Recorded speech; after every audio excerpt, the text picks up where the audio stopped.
I apologize for this delay. Since the last webinar, which was only half a year ago, everything has changed. So I have to use a different software, and obviously things don't go straight forward. So I'm hoping you can hear me. There will be a little bit of a delay as always. I don't know, maybe a minute or so. So let me know in the comments if you can see me. I've just turned the camera for a minute or two to greet you in person and say thank you for tuning in live, because I know everybody's very busy, you know, despite the fact that we're in autumn now, at least in the northern hemisphere. There's always a lot to do. So thanks for coming. And again, I apologize for the delay. So as before, half a year ago, I must do these things more often. There will be a presentation, a PowerPoint presentation. So just bear with me if things go wrong. I hope they won't.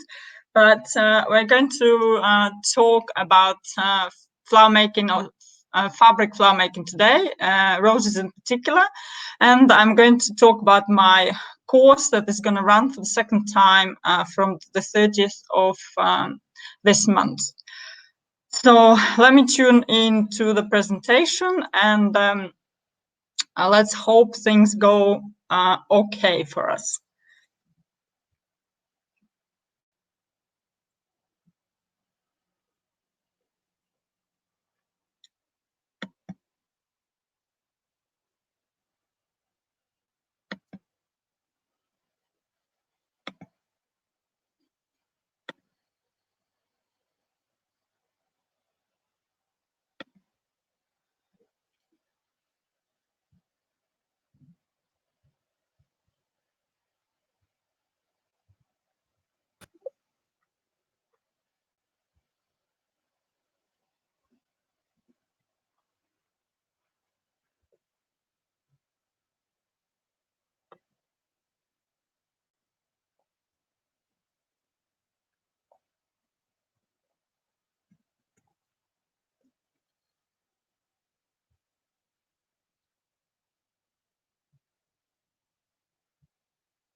Just a second.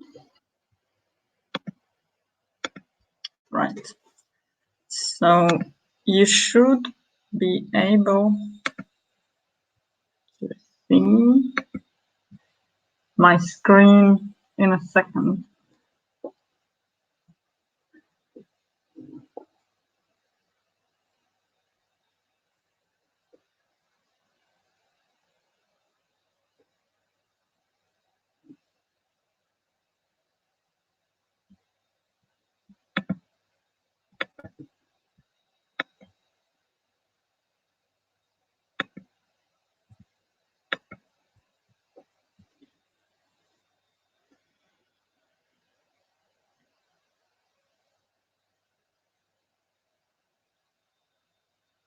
Right.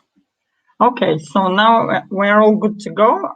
Let's begin. I'm planning to give it an hour and a half or so. If you have any questions, please wait until the end of the presentation, and then we can discuss them, because otherwise I'll be getting distracted and I won't either remember the presentation or your question, which either of which is no good.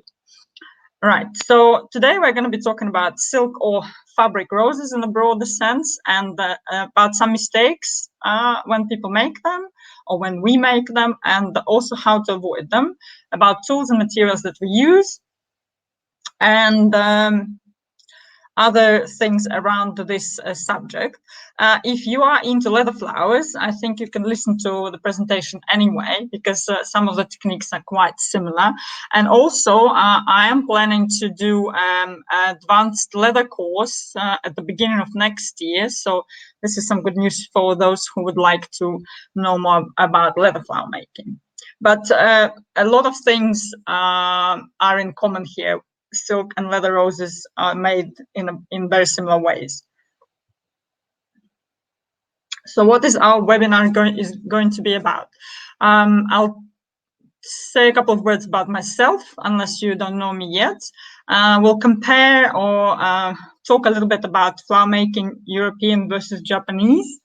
Also discuss why roses, what interest are they to us, and what mistakes potentially can be made when creating roses, how to possibly avoid them, minimize, and when you know about them, you might be already warned, so that will be easier for you. Bare necessities include some tools, some fabrics, other things that we use during flower making, and they can too be the reason why, for example, your flowers are not necessarily coming out as great as you would like them to. So partially the problem can be lack of skills or not good enough skills, and partially tools, supplies that you use and that don't are not quite right. So they also don't allow you to create great flowers. And finally, I'll explain about the course. It's a repeat from my course in March.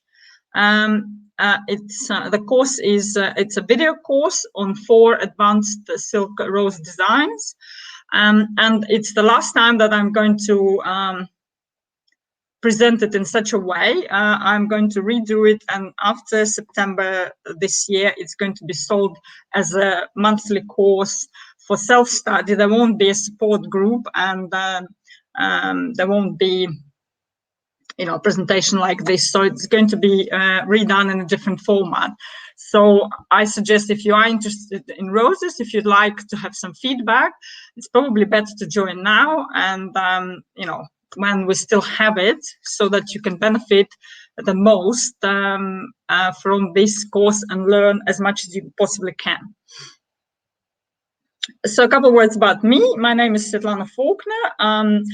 I live in the United Kingdom, and I create my works in the United Kingdom, but I'm of Russian origin. I've lived here for more than 9 years, and I have 8 and more years of experience now in advanced flower making with different fabrics as well as leather.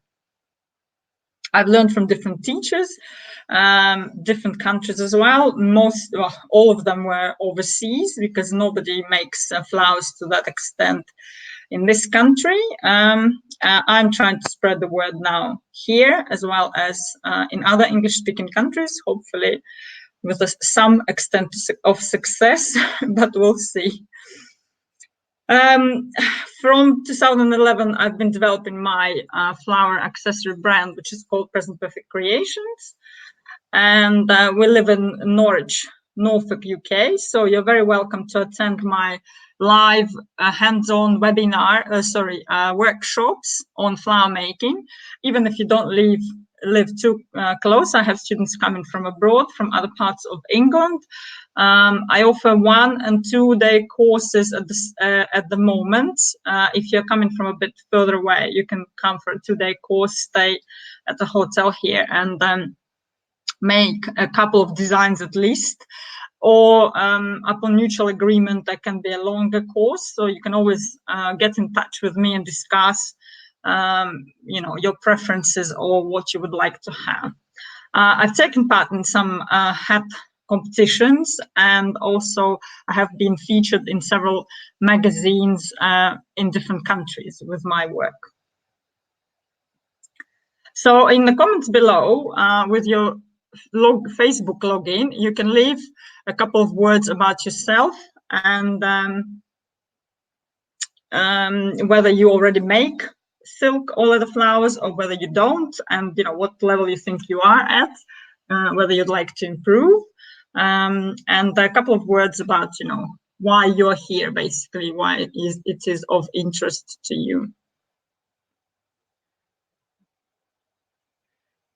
I'll explain how it all began. Just partially because, partially for you to know how, and also partially to encourage you to see how the journey develops. It's nice to have a look at somebody who makes beautiful hats or garments or flowers or whatever and say, oh my God, they've achieved so much. I'm never going to achieve something like that. My makes are awful. I'm like a kindergarten teacher or something like that. But this doesn't come from anywhere. You have to start from somewhere. You have to start from first steps, and very often first steps are not very pretty. So here are some of mine. I've unearthed some pictures. So my first flowers were made out of synthetic fabrics, and the technique was singeing the edges of petals over the flame of a candle. It's quite a good technique. Some artists work only in this technique. Nothing is wrong with it. You can use it, but obviously it is a very limiting technique in terms of, if you'd like to produce some realistic looking flowers or dyed to match flowers, this technique is going to be of no good to you. So they're quite simplistic. Flowers can be attractive if nicely done, but still, nonetheless, they're not as good as the ones we're going to be talking later today about. So in 2012, when I've already moved to England and I couldn't find a teacher here, obviously, to teach me because there wasn't,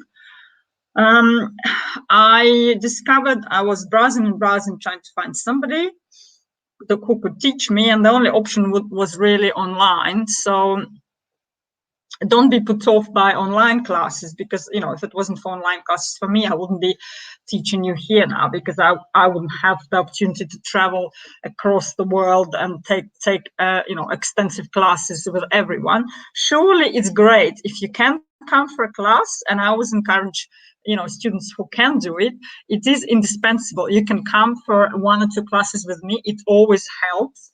But after that, you can be pretty much all right working yourself online and using detailed tutorials with video and pictures, experiment and follow the instructions.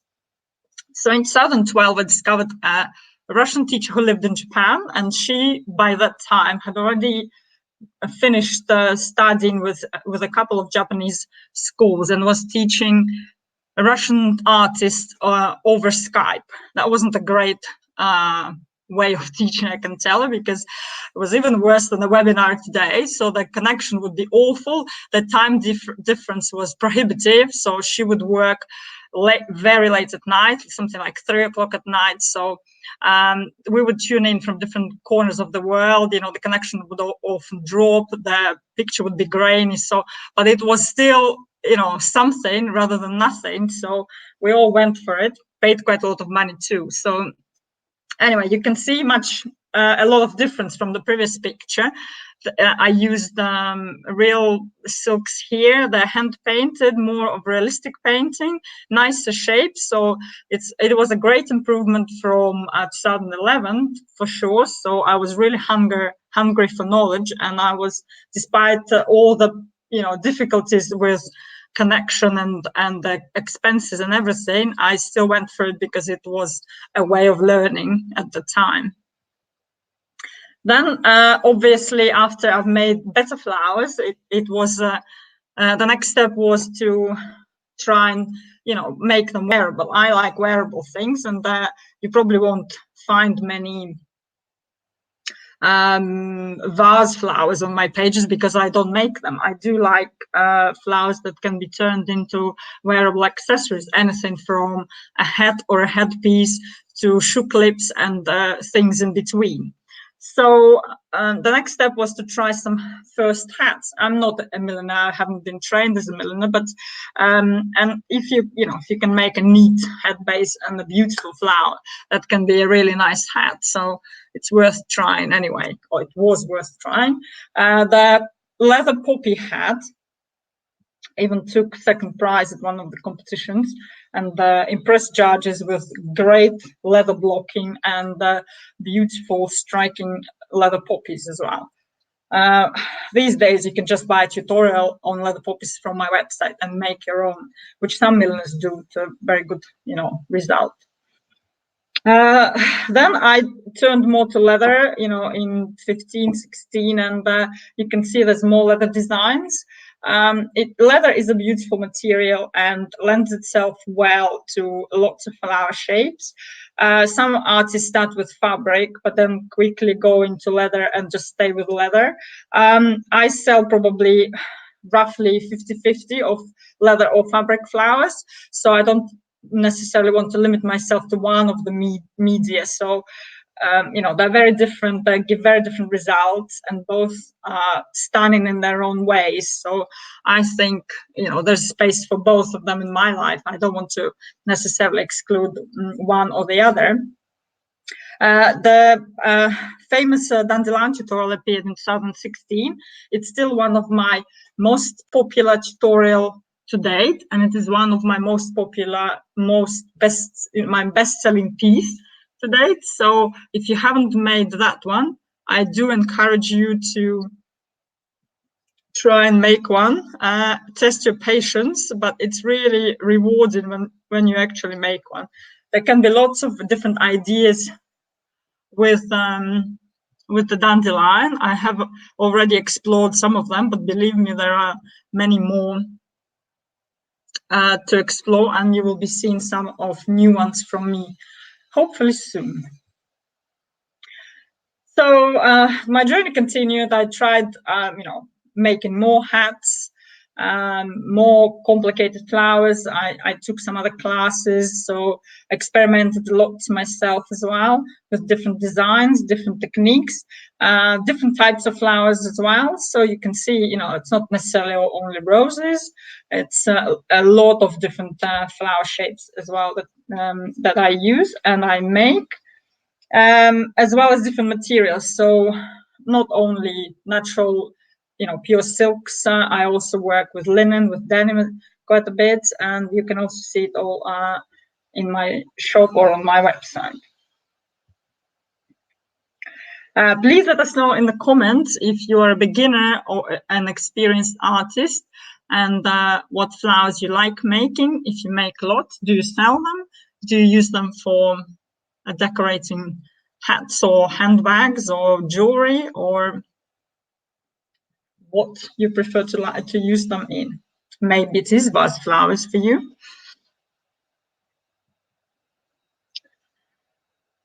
So I wanted to spend a little bit of time to explain this Japanese versus European flower making, because you hear these days lots about Japanese techniques, Japanese schools, and things like that. But sometimes people talk about it and they have no little idea what it is.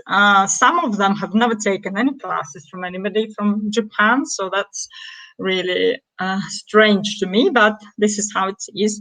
So let's see what's what and cast a bit of light in this area. So the flower making as it is originates from Europe.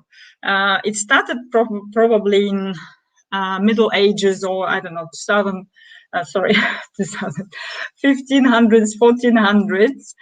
When, first of all, when monks and nuns had to decorate churches and monasteries with some kind of flowers, obviously in the day, there weren't, Kenyan plantations of roses which can be flown to any place on earth at any point, in time, 24/7. So they had to be creative and make some artificial flowers to create temples and churches for special occasions, as well as maybe every day. So flower making blossomed with when the first stiffener arrived, and the first stiffener was gelatine. It was invented in 1500 something. So I used it as well when I first began working with flowers, fabric flowers. I wouldn't necessarily recommend it today. It has its drawbacks, but I guess when you didn't have much choice then, they were really glad with at least with what they had. So as I said, the flowers were used for hat, church decorations, hats, women's outfits and things like that. So at some point in time, they were quite extensively used, and you can see, in the 18th, even 19th century, dresses were quite, heavily adorned with blossoms, flowers, hats as well, quite big, wide brims, and lots of decorations on them. So there were dedicated women who would sit and just make flowers to complete, to meet the demand in these. So they would use traditional, as I would call them these days, tools, which come on wooden handles, and each tool is a separate tool on a handle. You can still use them today. They're widely available. We'll talk about pros and cons of those a bit later. Also, as a pad for these wooden handle tools would be sand cushion. At Le Géron Atelier in Paris, they still use the sand cushion today. Unfortunately, I wouldn't be necessarily recommending that, because I think it doesn't give you a consistent enough result, and also doesn't give you a dainty enough result when we need it. For some simpler shaped flowers, I guess it was okay. Again, they didn't know any other. But these days, when we have a choice, I suggest to go for something that is going to be easier for you to use, give you a consistent result, and just something no hassle. So we'll talk about the pads and tools later on, so that to see which ones are better or which ones are not so good, and which ones to choose to make a flower making as painless as possible. So the Japanese came to Europe and discovered this flower making at whatever stage it was then. It was at the beginning of the 20th century then. And they liked it, and they borrowed it and brought it back to Japan. But the Japanese, being the Japanese, they elaborated on it. They developed it further, made it more realistic, more detailed. And this is what roughly differs the Japanese flower making from the European one. So I've put a couple of bullet points here to go into more detail about the difference. So the first one is they try to convey the spirit, or they even go as far as to call it the soul of the flower. So they spend a lot of time observing. They like making, a particular flower. It's not a no-name flower. Every time is a flower that you can recognize. And it looks coherent, realistic. It's almost like breathing. It's very, very much alive, if you can say. There's a lot of attention to detail with everything they do. One of the Japanese teachers I took a class with, she takes her group of teachers every summer. They go to Okinawa, which is the most southern Japanese island, into the gardens, and they spend a couple of weeks there just observing and sketching real roses. And then they come back to the studio with these notes and sketches, and they try to implement the roses that they've seen, in the gardens into fabrics. So there's a lot of thought that goes into each flower and each rose, and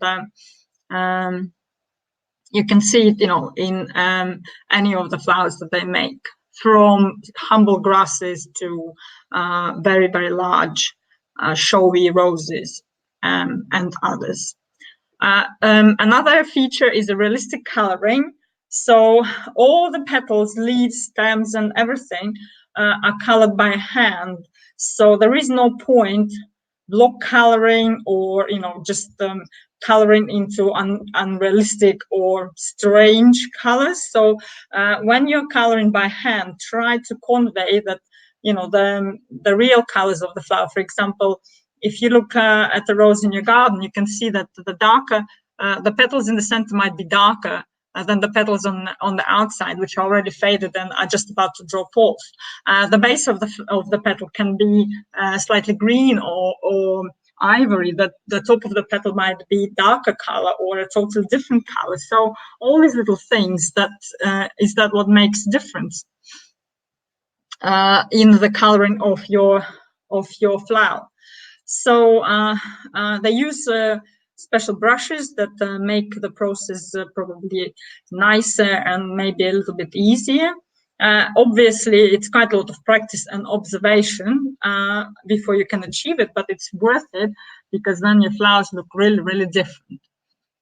They also have invented a whole range of fabrics to convey different flowers, because flowers in nature can be very different. You know, there are some heavy chunky petals, there are very thin petals, there are smooth stems, there are spiky stems, there are fluffy stems, all sorts of different textures going on. So to be able to convey it into fabric flowers, there is a whole range of specialist fabrics that are already pre-stiffened and ready to use. I offer some on my website. There will be some offered in the kits if you go for an option with kits for this course. And another option is you can cherry pick and order some fabrics that you would like to use to enhance your flowers. Maybe not the whole not the whole kit option, but just some of the specialist fabrics that you would like to try. Skillful use of flower shaping tools is another one. I'm often asked whether there is a tutorial that somebody can watch or buy on tools on how to use flower making tools. Unfortunately, there isn't one, and it's impossible to come up with one, although this year I am trying to release short videos on certain tools that you can watch on my blog. But the thing is that each tool can be used in a totally different way. It's quite simple with the European flower making one. If you have a rose with 3 different petal sizes, you'll be just using 3 different sizes of a ball tool on them. The Japanese might use no ball tools on these. They might use something else. They might use 1 size of ball tool on all 3, but shape it very differently. So it's impossible to have any manual or any tutorial on how to use tools, because a single tool can be used for multiple applications. Here, the way to go forward is to just make as many flowers as possible, and hopefully in the process learn about all the different uses of each tool, which you can then further use in other flowers, because you know what they can do. So it's just literally experience here. And the more flowers you make, the better idea you have about how the tools are used. Beautiful finishes.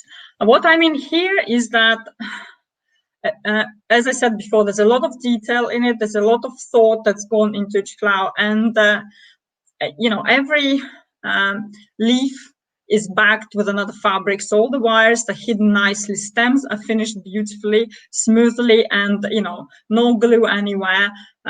Everything is, your backs are really probably nicer than the front, if I can say. Lots of petals in Japanese flowers are really 2 layers of fabric glued together, but it's done so skillfully you will never be able to tell. You'll never be able to tell them apart as well. So it's quite a skillful and, if I can so say, neat job. So yeah, lots of tiny little details which all contribute to a beautiful result together. We'll learn about the stems and obviously all the leaves and everything during the course as well. There will be different options for that, so you'll see for yourself how it's all done, and hopefully you can implement it further in your work. Advanced techniques of assembly. That's also a very interesting point. You won't find any cabbage roses really with the Japanese. Each rose has a distinct shape, and sometimes it's so complicated that you have a special diagram that you need to follow in order to reproduce the same shape. Roses, if we talk about roses, can be made out of very many different petals. For example, there are roses that are made out of 5, which you might have noticed on my shoulder whilst I was on the camera. And there are roses that are made out of 160 petals or more. So obviously, assembling a rose out of 160 petals is quite difficult, and you need to have a good idea of how to glue all these petals so that you have a beautiful result at the end. Also, particular flowers have a certain way of assembly. If you think about magnolia, usually it comes into, it has 9 petals, which are shaped as 3, then 3 more in between the first 3, and then 3 more in between the previous 6. So this is how it's done, and you need to know this to assemble a more or less realistic magnolia. Otherwise, if you assemble it wrongly, it might not even look a magnolia, which sometimes happens with some people. So here, again, observation and following the instructions, knowing your flowers, and having a good idea in your head about the end result. Japanese don't only make realistic flowers, but once you've learned about the realistic ones, you can easily use these techniques to create your fantasy flowers, especially with the special Japanese choice of specialist fabrics, like metallic fabrics that they have, or special velvets. That there are several kinds of those. And you can make black roses, you can make like dark navy blue roses for hats and things like that. They would be a fantasy flower, because there aren't any black or navy blue roses in nature, but you can stylize them, you can add sparkly stamens and things like that. So this also is possible. Once you've learned the basics of realistic flowers, you can then go on and practice, and elaborate on them and create fantasy flowers as well. Another thing to mention is the incredible variety of flowers. So I can tell you, in my country, people are really crazy about large blossoms, like poppies or peonies or roses. They really like big things. The bigger the better. For weddings and other special occasions, this is something that people would like to choose. And I know England is probably not so much like it, but in Japan, they actually like all sorts of flowers, from humble grasses, weeds and berries, to large and blousy flowers like we like in Russia. Anything in between, there is no good or bad or fashionable or non-fashionable flower. All of them actually require quite a lot of skill, even simple ones. If you think they're simple, they might not be. So there is probably no flower in this on this planet that the Japanese didn't try and make, however complicated or simple it may be. So they do like their plants, shall I say. Also, just a couple of words on the Japanese schools. I know a lot of you heard the word somebana, which is quite often used these days, but what I can say is somebana is a school of a particular person in Japan. She is an old lady in her very late 70s, and she's probably been making flowers for 50 years now. So she's invented this technique. It's called the dyed flower, if I translate from Japanese. And it's her technique. So I don't ever use this word because it's not my word to use. And I don't think that anybody else apart from her, who has invented it and the owner of it, can actually use it. There are a couple of certified people who have finished her extensive courses, but there are very, very few of those. They can probably use this word, explaining that they teach in her technique, and that probably would be appropriate. But there's a lot of people who just abuse the word and put it anywhere, and they probably have never met the person in question in their life. And I personally think it's very wrong. So please don't fall prey and just follow somebody because they use a nice word that you don't know or you've heard or it's fashionable. It might not always be, not everything that shines is gold. So just some people just try to jump on top of something that on the bandwagon, shall I say, and just do something that they shouldn't. So this is about Somebana. It's somebody else's technique. I work in several techniques which I learned over the years from different, with different teachers. I try to mix them all up and add something else from myself. So it's a big melting pot for me. I don't necessarily want to work in one of the techniques to follow somebody. I often try not to follow anybody, because invariably you then think, oh, I should have made this flower, and why didn't I think about that? So that just comes into your brain, and it's difficult to get it out. So I try to avoid following people in my area too much because I will try and follow, and make what they've already made, and this will, just makes a repeat. So to avoid it, I try to just follow my path, create flowers that I want, and I have a long list of flowers that I haven't made.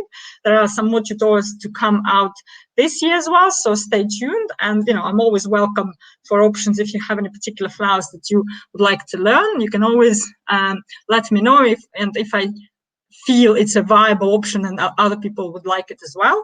So I might make a tutorial on that one. So let's talk a little bit about why roses and why now. Roses, very, very popular. If you followed me for a while, or if you've been a member of my my subscription for a couple of years, you know that I don't necessarily make roses all the time.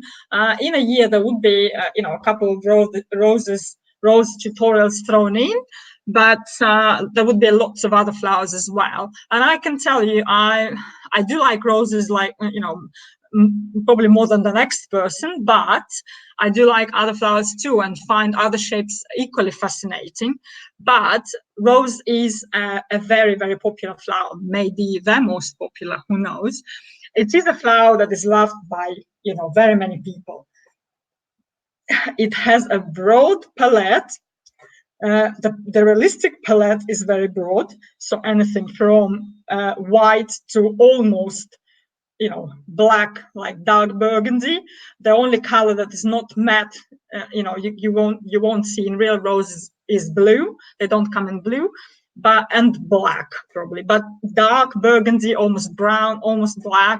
You can see any shades of ivory, any shades of pink, orange, red, obviously, yellow, greeny types, purple. So it's a really wide, realistic palette of colors, let alone fantasy. So if we talk about fantasy roses, we can make any color, any material as well. In the picture here, you can see a denim rose that is a very fantasy one, shape and material, but it is quite an attractive design. And I made the same one in linen. It looks equally stunning, and it's really different. People find it probably more different than just a nice but realistic looking rose. Shapes of roses come from simple to extremely complex.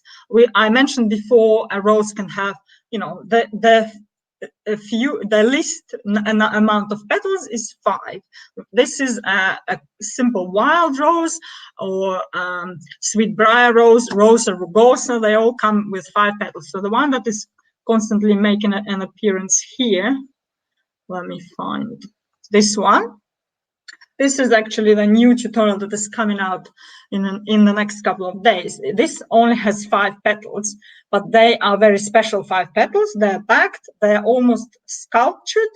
So they are, they're not just the simple 5 petals. It might be 5, but don't, brush this rose off. It's a very, how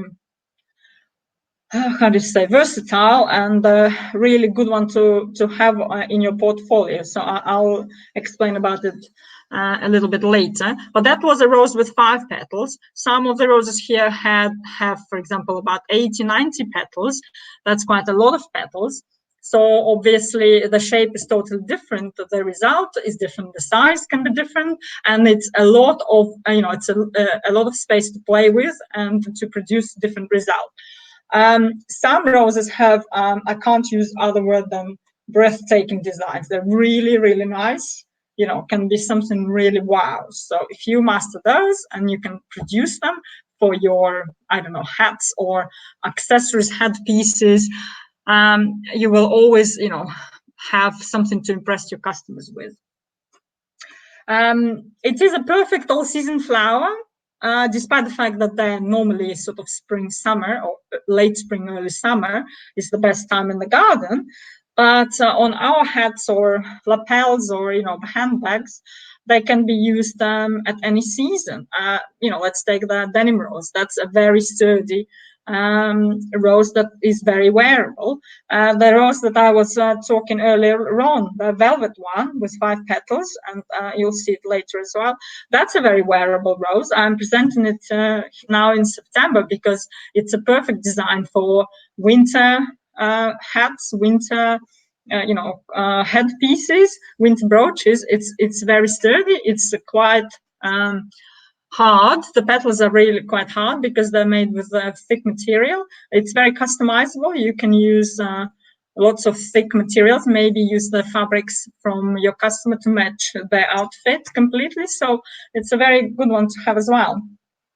And obviously the summer ones, you can use delicate fabrics like we're going to be using in the course, anything from organza to silk satin to crepe de chine and other more delicate fabrics for producing more realistic looking roses. So we can surely say that there is a rose for every time and every occasion. The more you have, in your portfolio, the more roses you can make, reproduce, and offer to your customer, the more choice they will have, and you will have in your designs as well.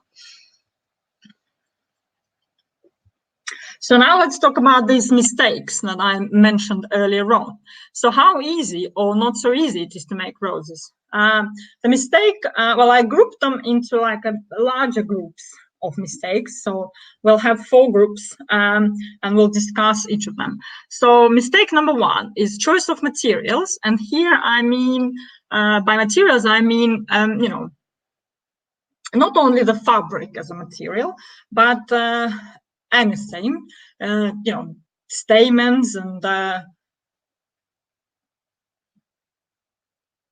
the stiffener and other things that you use to create your flowers. So this is a picture from my student that I asked her to use, if I could use.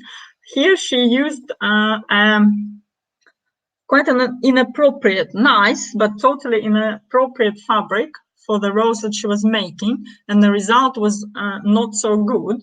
So the rose here is supposed to be a multi-petal rose, and the fabric that she chose was quite a heavy, stiff, not flexible, not pliable material that is more appropriate for leaves and stems and things like that.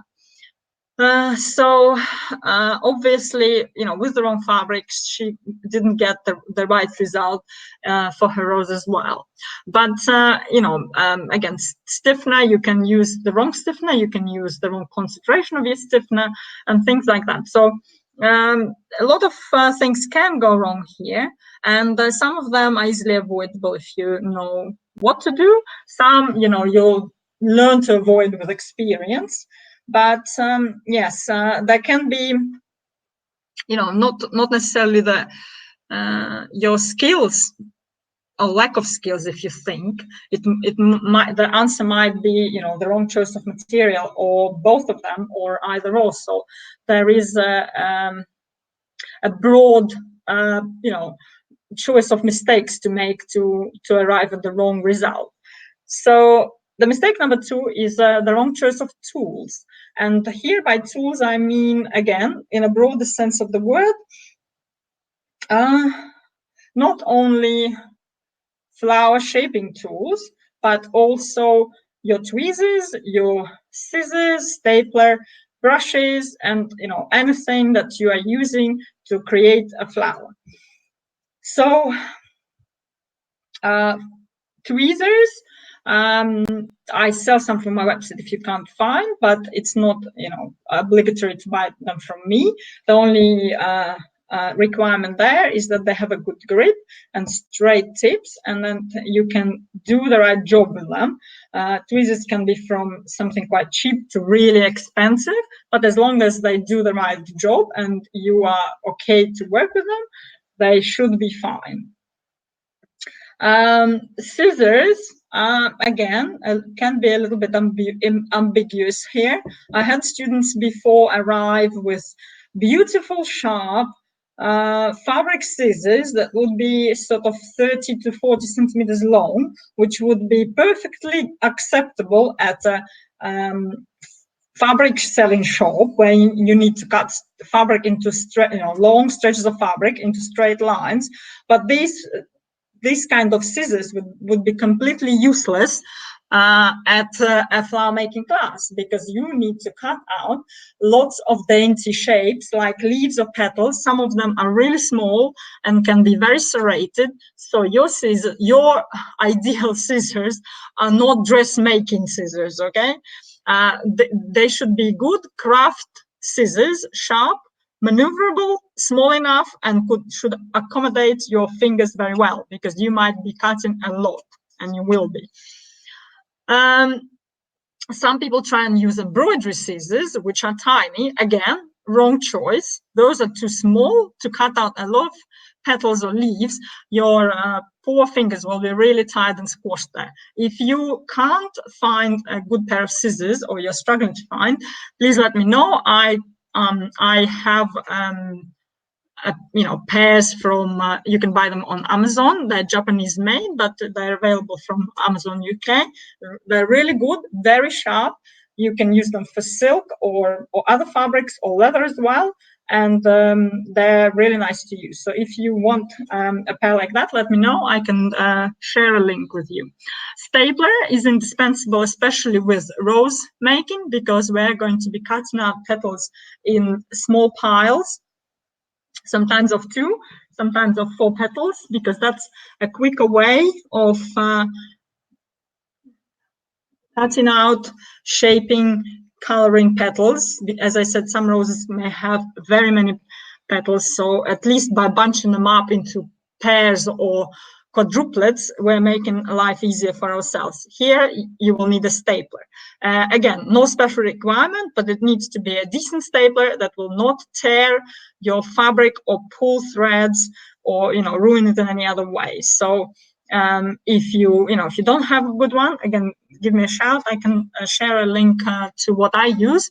I've been using that stapler for 10 years, and it's a really great one, so you won't regret. And obviously, flower making tools, again, can be a really wrong choice. This picture comes from the internet. Over the years, I've seen lots of different tools from students who come to my classes. Some are okay, some not so. So this particular set is really strange. You can see it's not very well made. Somebody was trying to save on brass here or something. These are screw-on. So again, you'll be very limited in the choice of a soldering iron, which these can go onto. I don't know which one you can even use. The shapes are a bit strange, especially 10, 11, 12, 13. I haven't seen these before. So I can't necessarily recommend something like this. Sometimes, because these tools are quite in demand now, some not so nice people just see a picture online and then try and copy them without having, without seeing. They obviously also don't use these tools because otherwise they wouldn't have made them so badly. So again, if you need a set, you can buy one from me or you can buy it from anywhere, just to make sure that it is a usable set with decent tools that, are going to be your friend rather than a nuisance and will ruin all your flowers. So,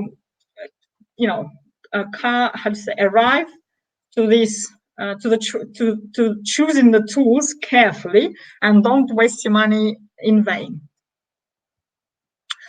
Dyeing. In the course, I'll be showing how I mix dyes and how I apply them. So that's going to be great for those who have not had much experience in dyeing their own roses, because all the roses are dyed from scratch. There's no point having block dyed or something like that. We're going to be using realistic dyeing techniques. So using a couple of different mixed dyes for our roses. And on one petal or leaf, we'll use maybe a couple, 2-3 different dyes to give them a distinct color. So that, if you want just one red rose in a very bright red, so maybe it's easier to go and buy a red fabric from a department store, stiffen that and make a rose. When we color by hand, the beauty of it is to create a 3-dimensional, more realistic or maybe more fantasy coloring, where you're using several different dyes to create this particular effect. So for block coloring, there's no point dyeing by hand. It's just a waste of time. Well, you can also use dyeing to color match, but here there might be some pitfalls as well, because sometimes when you thought you've color matched, but once the petals have dried, they don't look the same color, or the color has changed, and it's not matching anymore. So together with dyeing techniques, there are also some drying techniques which need to be observed and known about, and I will be explaining about some of them in the course too. They might actually make a lot of difference for your flowers too. If you have an artistic background or some degree, it might help you maybe a lot. I haven't got any. I did something completely different at the university. But if you haven't, let it not put you off, because you might think, oh, I'm never going to master it. It's too complicated. Well, it is and it isn't. I mean, practice makes better, at least, if not perfect. And with time and a bit of observation of real flowers, you will learn eventually, how to dye. You can always dye a sample before and let it dry before going further. So it's all pretty, achievable, masterable. You just need to try and, take it slowly and learn from your mistakes as well. And the fourth group of mistakes is assembly. If we speak about roses, assembly of a rose bud is quite an important part. I was offering my course on a rose bud at a discount before the launch of this course. So some of you have taken me up on that offer and hopefully have watched the videos if not made the rose.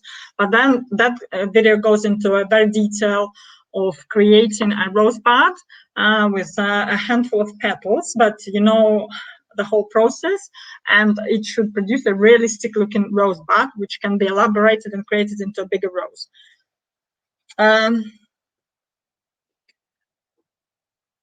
You see in the picture here, it's one of my older roses. That rose looks at least strange, at the very least, and to be blunt, it looks wrong, because the way the petals were attached around the bud, around the very center of the rose it's not the right way of doing it. Here it looks very open. It's like the rose is going to fall apart. Maybe it's it has some disease or something like this. But anyway, this is a mistake that I see lots and lots online.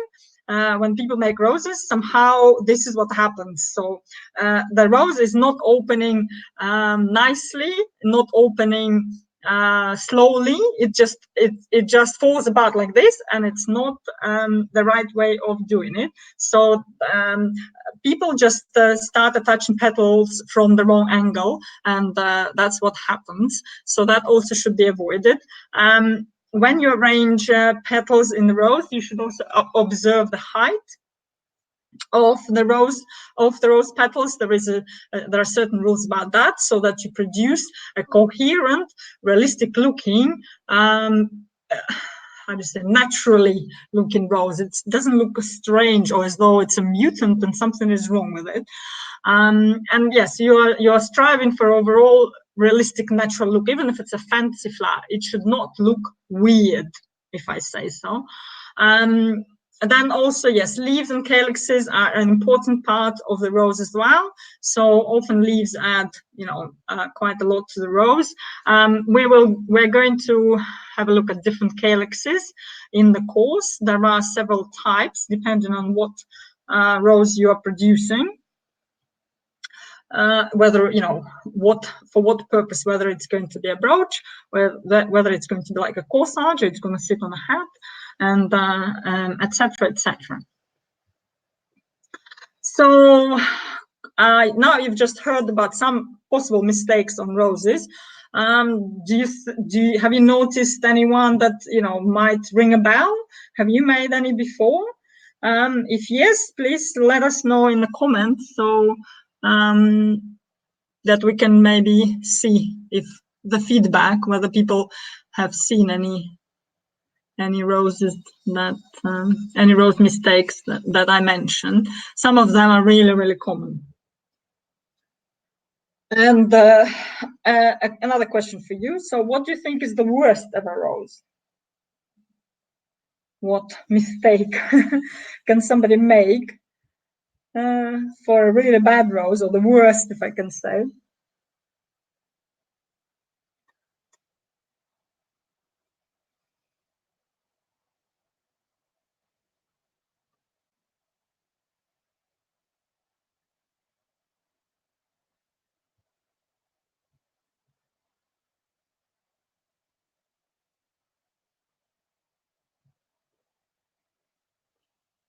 Well, I hope you've had a little thought about it. I can tell you the worst ever rose is the one that was never made. So, you have to start making roses to produce some results and to eventually become better. If you buy tutorials and you never make roses, they are the worst ever because they haven't been even made. So don't be put off, and don't put off making roses either. The more you make, the better you become. Now let's see how we can avoid the pitfalls and all these mistakes that we've just mentioned, and we can make greater silk rose flowers. To avoid the mistake number one, choice of materials. Well, for the course, there will be guidelines. I don't necessarily ask you to buy kits or materials from me. I don't insist on that. You can source your own materials. There will be guidelines. There is a list of materials for me to send you. If you've just joined or planning to join later today, I'll try and send you the material list straight away, material and tool, so that you can get ready. I can tell you that you should probably have at least, if you source your own fabrics, should have at least three different fabrics of your own for roses.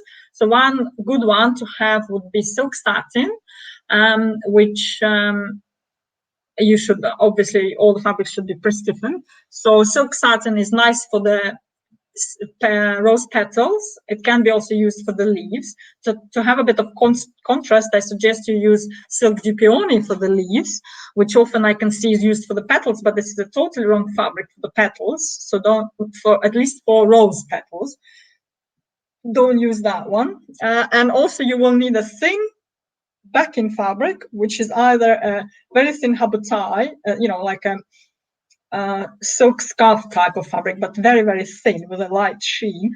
Or another word is pongé. So it's quite lightweight. You can use organza in some cases, but for wrapping stems, organza is a bit stiff. It's not as, it's not as nice to use. Here you can see a dandelion. For that I use silk organza. Had I tried using something else, I would probably have not achieved a good result. So what I'm trying to say is that each flower has materials that work better for making it, and some that don't work as well. So choosing a good material and the right stiffness and other things is quite important. Again, for materials, in materials I also include stamens. So again, using appropriately sized stamens. In smaller flowers like a cherry blossom, they should be really tiny. In roses, you can use bigger. If it's a very large, showy rose, they can be quite large, but always size appropriate to your flower. Wires, I know milliners tend to use thicker wires, purely because I think in hat making they use quite thick ones, so they just use the same ones in flower making, which can be wrong because we try to use quite delicate wires, and usually it's quite a lot of wires in quite a lot of petals in a rose. So if you start using very thick wires, once you've added 20 petals on wires, it's going to be a massive stem, which you don't want to have. So yes, try to have scale appropriate materials, and if you are in doubt, you can always double check with me what you should or shouldn't use. Choice of tools. So tools and say flower making tools, first of all, are really important. And this is like this extension of your hands. I often hear the words, "Oh, these tools are really expensive." Is the price too high for them?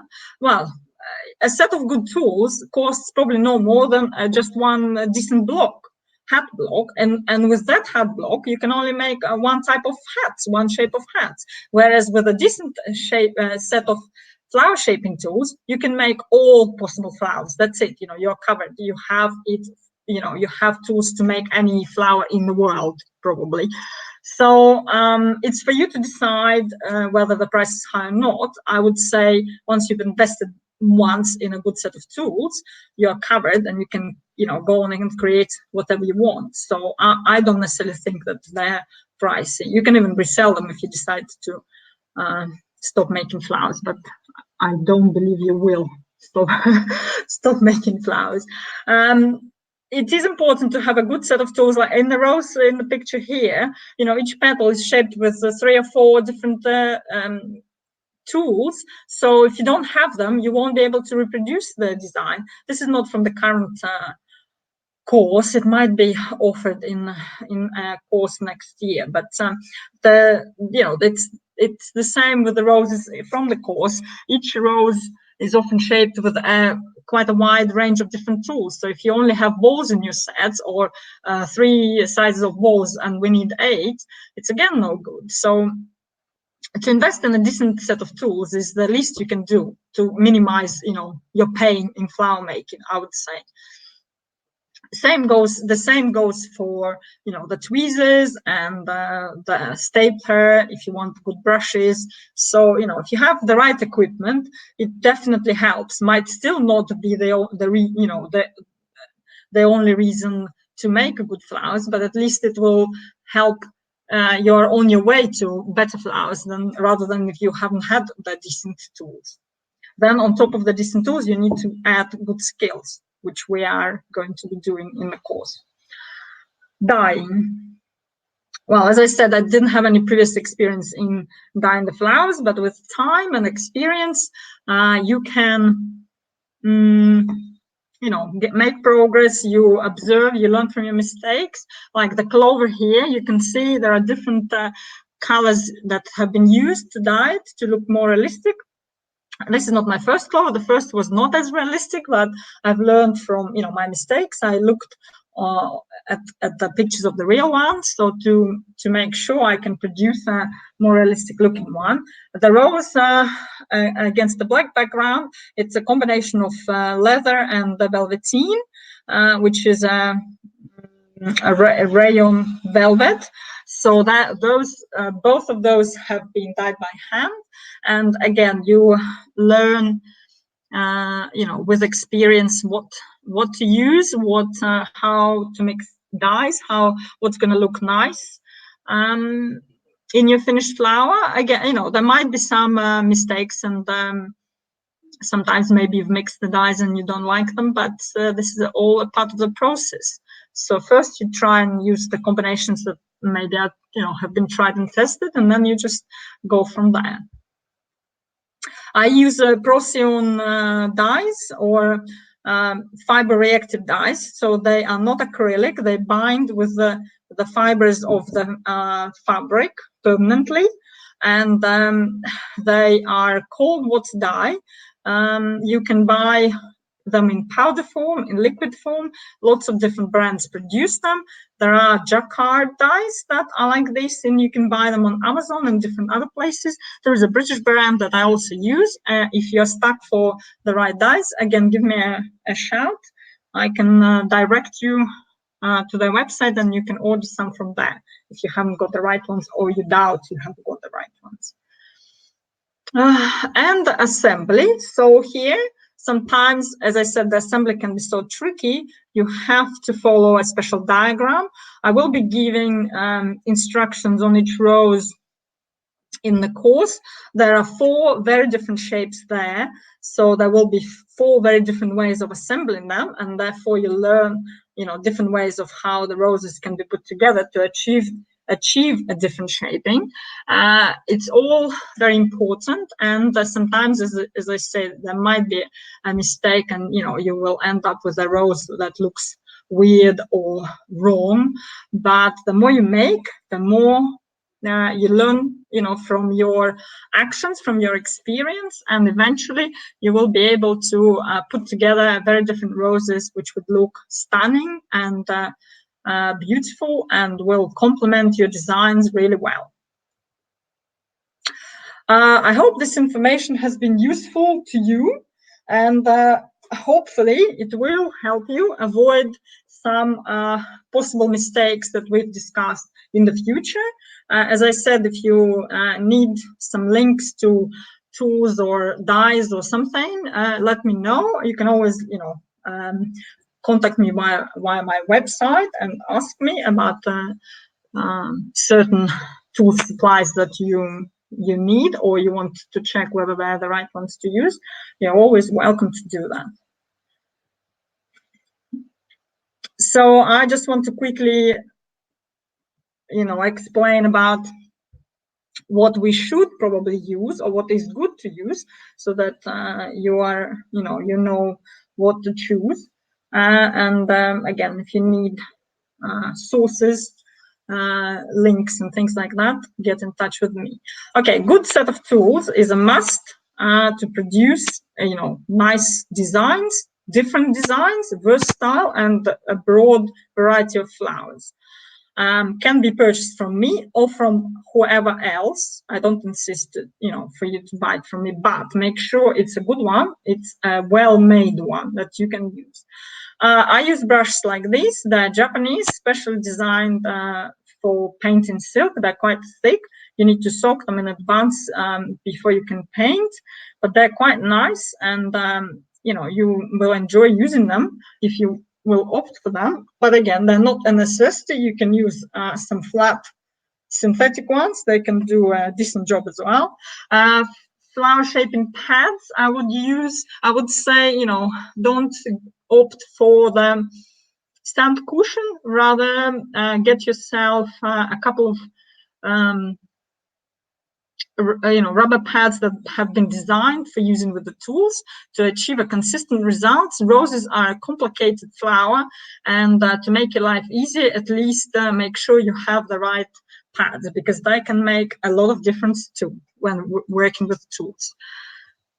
Fabrics, again, There are lots of different fabrics to use. If you opt for your own, you can choose them, stiffen them yourself. There is a nice UK website that sells plain silks for batik artists. They're quite reasonably priced. I've mentioned them several times before on my blog and in my newsletters. If you want the link, let me know. Otherwise, you can source them from department stores, anywhere else online.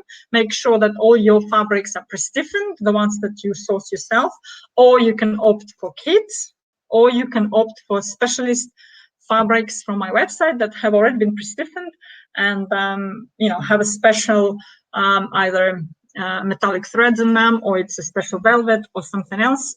They're really interesting textures and worth trying to see how you can enhance other flower fabrics that you already have. In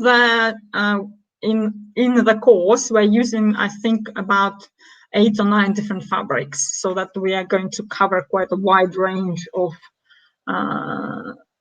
fabrics, different textures, and the weaves to see, to explore. Dyes, again, I use Procyon fiber reactive dyes that come in a powder form, very economic, very easy to use. The only drawback is that before you've diluted them with water, you don't really know what the color is like. But once you've used it and there is some left, you can always put it in a little jar and reuse it later. Sometimes they totally dry out, but still you can put a bit more water in the dish or in the pot, rehydrate them, and they are good to use again. So really quite versatile, nice dyes. Unfortunately, the difficulty is that it's really, really tricky to mix the same dye again. So once you've mixed it, it is unlikely you will be able to reproduce the same dye again. You can, arrive at a closer version, but to match it completely, it's quite tricky. The good thing in flowers that we don't maybe necessarily need a total match, because it's all supposed to be realistic coloring, realistic dyeing. So, but keep it in mind, if you've mixed up a nice color, maybe make more of it and put aside in a jar to use later. Additional supplies. Wires, we use a wide range, but all quite thin, from number 24, gauge 24, the thickest, to gauge 33, the thinnest. You can buy them on Amazon. If you just Google paper-coated wires and the gauge number, you can buy them. I will be stating the gauges in all the tutorials and videos, as always. Stamens, there is some choice on my website, but you're welcome to source your own in cake making shops or on Amazon or other online shops. Just make sure that the size of your stamens are flower appropriate. And also, for example, if it's a realistic rose, don't use a glittery or pearlized stamen, because that would look really out of place there. So keep to the matte, smaller stamen in a sort of natural looking colors.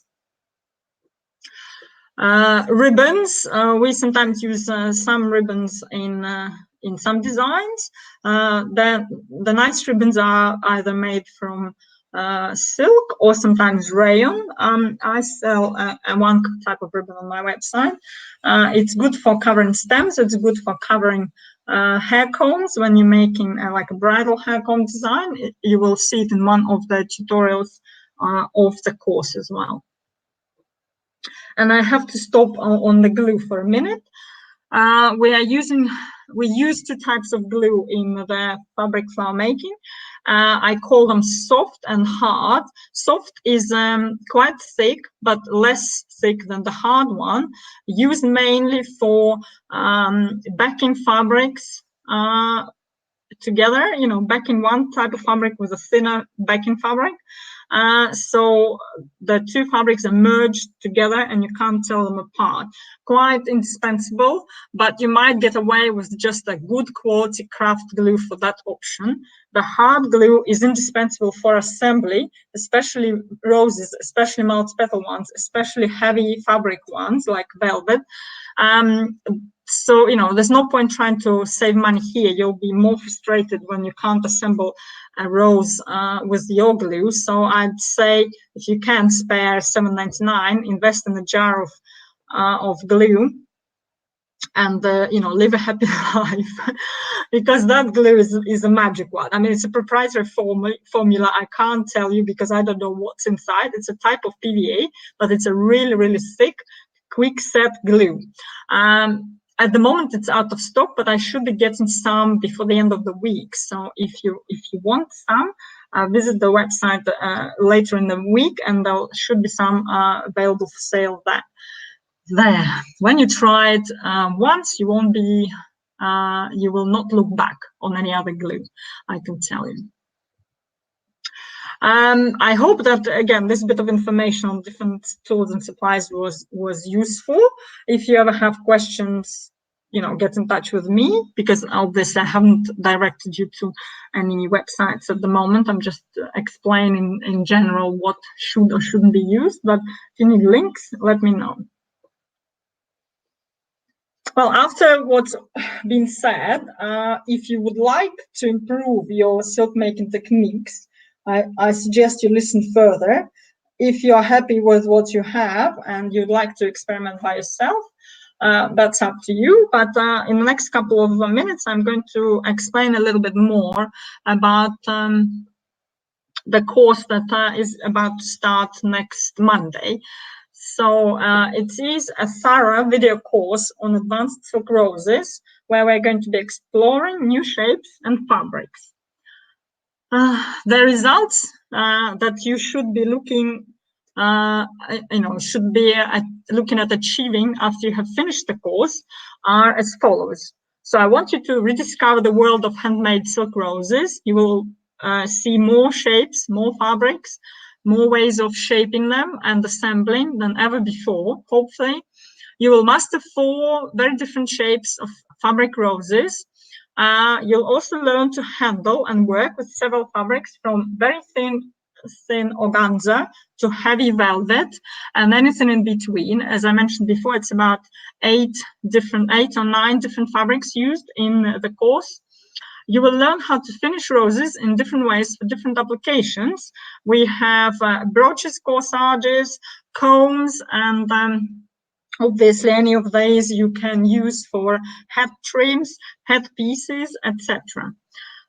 You will create 4 advanced fabric roses for your project or yourself. Here I will encourage you to produce, when you're making a rose, to produce a rose that you can straight away use for maybe your project in question. Maybe you're already making a hat at the moment and you can create a beautiful rose to match it that will go well with it. So please do it.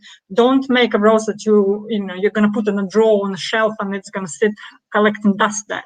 No, I'm very much coach player, so I teach and I make to sell. So I encourage you to make something that you can straight away use in your designs, now, rather than just a generic rose that will not be necessarily used. And I hope that you can, therefore, after this course, increase the value and price of your finished pieces, whether it be hats or headpieces or jewelry, whatever you make, maybe handbags, by creating made-to-measure, dyed-to-match perfect roses for each and every project that you have in mind. It's a quiet time now, more or less, or quieter than it was in summer. So use this time to spend 4 weeks by learning new things, new roses. There will be a couple of roses that are very much appropriate for this autumn-winter season. Others more summery ones you can use straight away for and include in the collection, in your collection for next spring, summer. So you know, it's quite a good time to do it now. And as I said, also it's the last time that I'm offering the course in this format. It will be redesigned and offered in a slightly different way, and it's a higher price. So you know, please, if you want to learn how to make roses, don't miss this chance now. A couple of words about the course. It is in a video format, and I felt it would be better because it's an advanced course to actually me talk you through all the processes from mixing the dyes to dyeing to shaping to assembling all the 4 roses. It's a lot of me talking there, so hopefully you're okay with that. It's a 4-week course, and each week we're making a new rose. Obviously, well, I'm releasing a new rose for you, or you can take a longer time to make it. If you have the time, try and finish it within the week that it is designed for, and then move on to the next one. There will be a closed Facebook group for the members. I know not everybody's on the Facebook, but if you are, please welcome to join. I will be sending a separate link for that. We're starting on the 30th of December for 4 weeks, and I'm offering 3 packages to choose from, which I will explain in a second. You will be getting my feedback, and that's why the spaces are quite limited. I don't want a huge group. I want to check your flowers, give you some constructive feedback, not just, oh, this looks nice and great, but maybe point out some mistakes that can be improved, or something that didn't come out as well as it could have. We will also have a little contest at the end with a little prize, something else for you to look forward to. I've put flexibility here, which means that the course will be available for 4 weeks, and then I will make it available for you. You know, you can go into the videos later and watch them even after the course is finished. So I don't want to be a dragon like some other tutors that I've, courses of who I have attended, who just cut off their access after however many weeks they said. I want you to be able to come back and re-watch the videos and be able to recreate the roses again until you're sure, you know by heart how to make them. So don't worry, there won't be a cut off. After 4 weeks, you will still be able to access the videos and re-watch them again when you need to. I will explain how.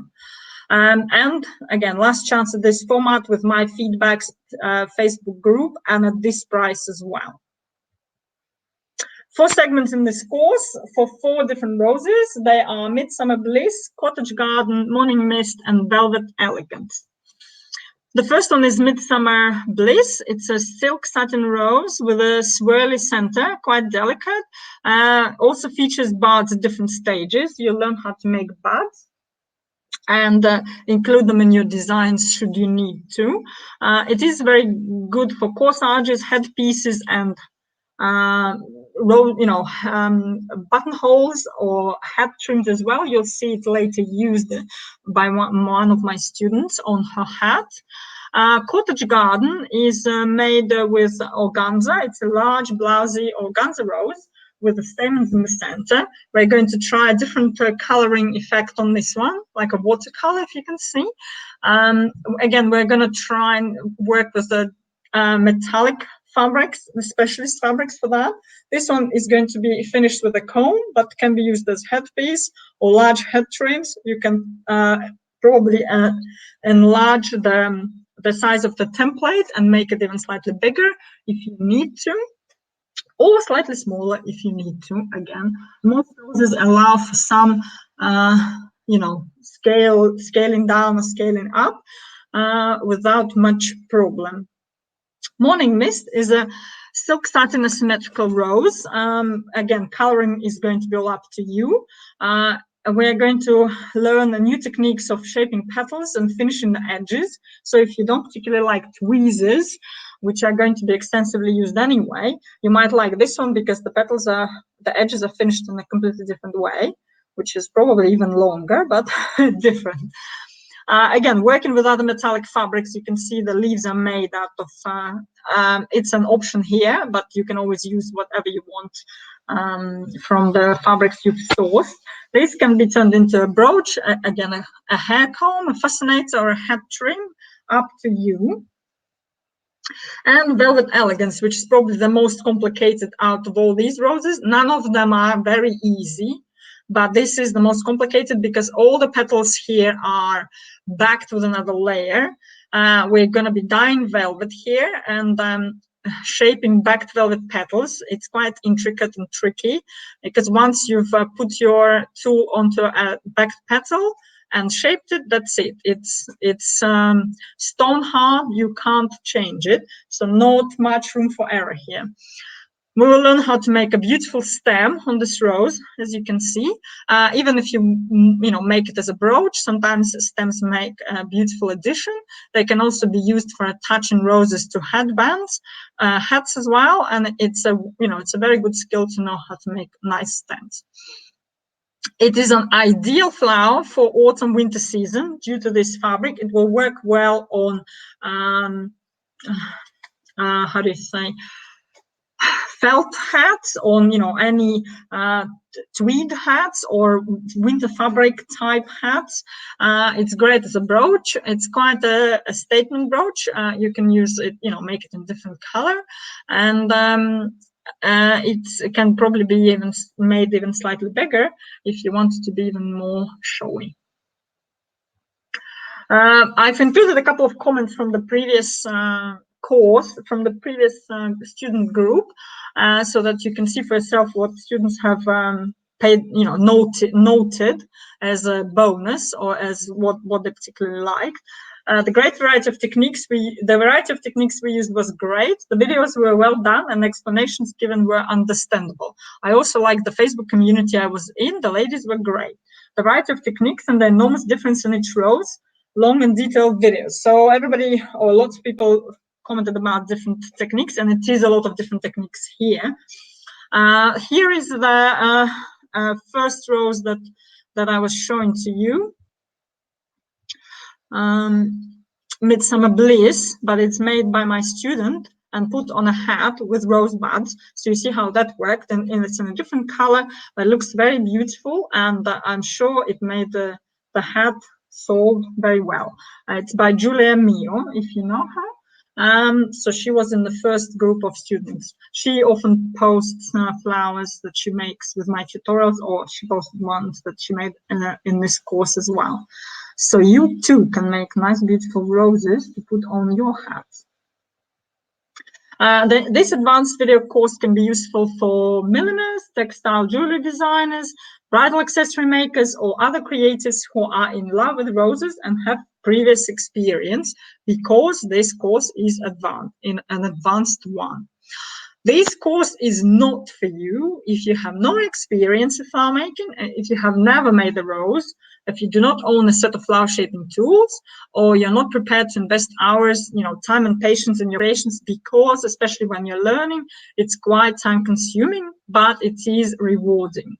And you're going to be making designs that are tailored for your, for your hats or for your jewelry pieces, etc., etc.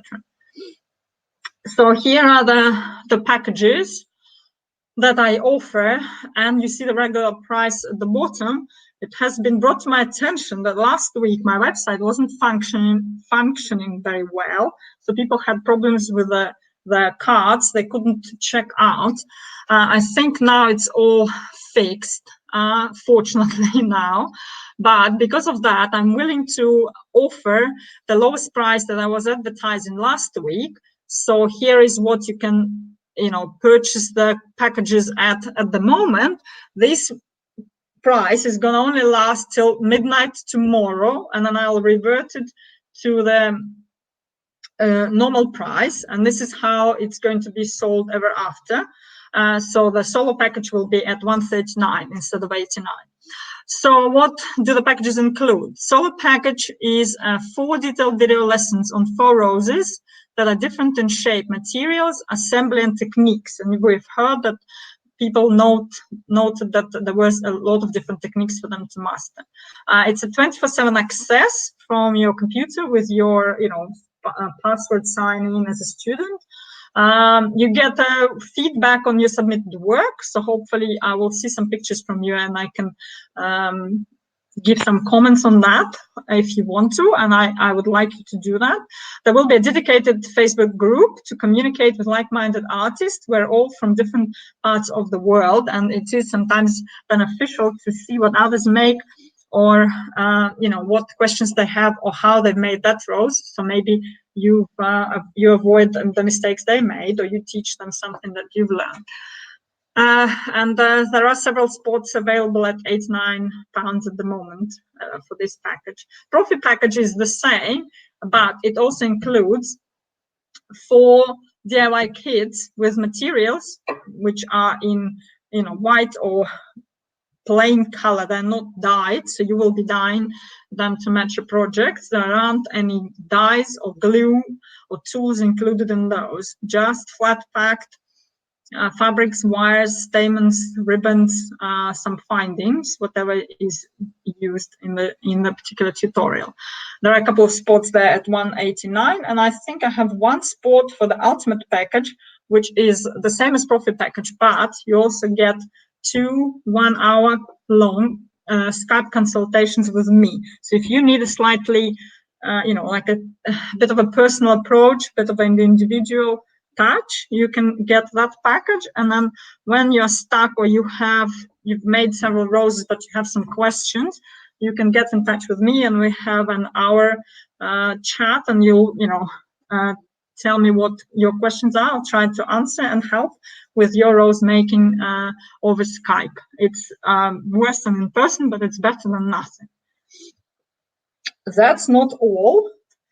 If there is a bonus tutorial, so if you join the course till Sunday, obviously the good prices are till Wednesday night, but if you join till Sunday, you'll get a step-by-step photo tutorial on this striking, very sculptural and versatile velvet sweetbriar rose. I have several different velvets for you to explore. I'm going to be making a little video on the different types of velvet that you can use, so keep your eyes peeled. It will be out soon. So effectively you get 5 roses in this course for the price of 4. If you're not going to the course but you still like this rose, it's going to be out I think on Friday. I'm hoping on Friday, so you can just buy it separately and make just this rose alone. It is a PDF tutorial. It's not a video, it's a PDF step-by-step photo tutorial with some short video inclusions. So that is out on Friday, or it is free with your course until Sunday 29th. And this is not all. So I'd like to have a little competition at the end of the course. So hopefully we'll have, if we have enough people, and they'll make enough roses, now one of these people can win a tasty pack of professional professional making fabrics. It's 6 fabrics to be won, and they're all different textures, all specific, all ready to be used, dyed, and enhance your flower making designs.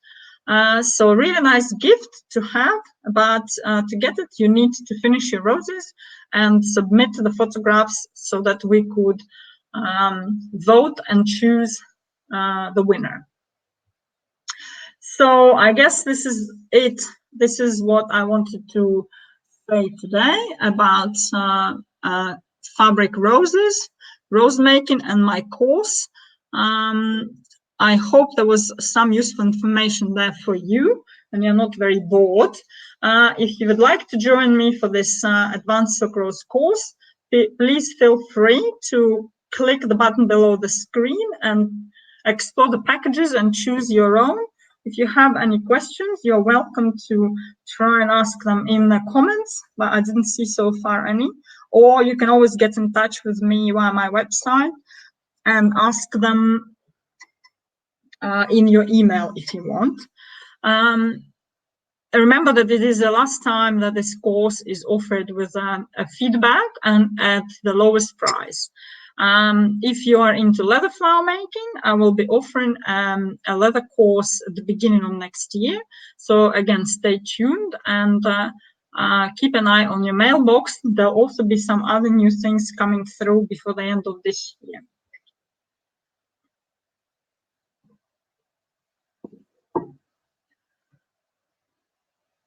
I do not see any questions. Either I've explained everything so well, or people are just overwhelmed with the information. I'm hoping to be able to offer this recording for those who couldn't attend in person. Obviously, in Australia, it is very, very late at night. Somewhere in America, it is still very early in the morning. Other people might be at work or have other commitments. So this recording hopefully will be found here on this page for another couple of days. So you can come back and re-watch it as well if you want, or watch it for the first time, if the case may be. So again, thank you very much for coming. And let me come out.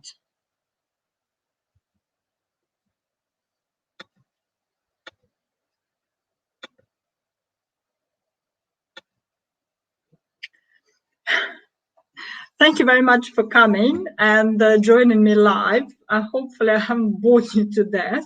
This is the flower that it's going to be as a bonus or as a separate tutorial soon.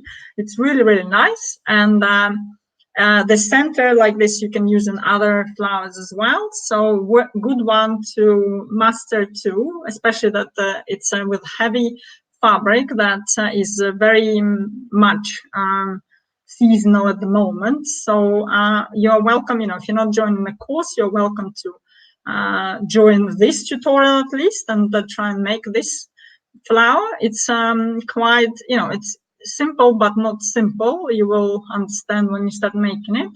But again, some new flower for you to learn as well, hopefully. All right, now, thank you very much again for coming. I have to say goodbye and hopefully speak soon. I'll try and make these webinars maybe more regular so that I'm not so unfamiliar with the interface again. Bye-bye now. Thanks for coming. Bye.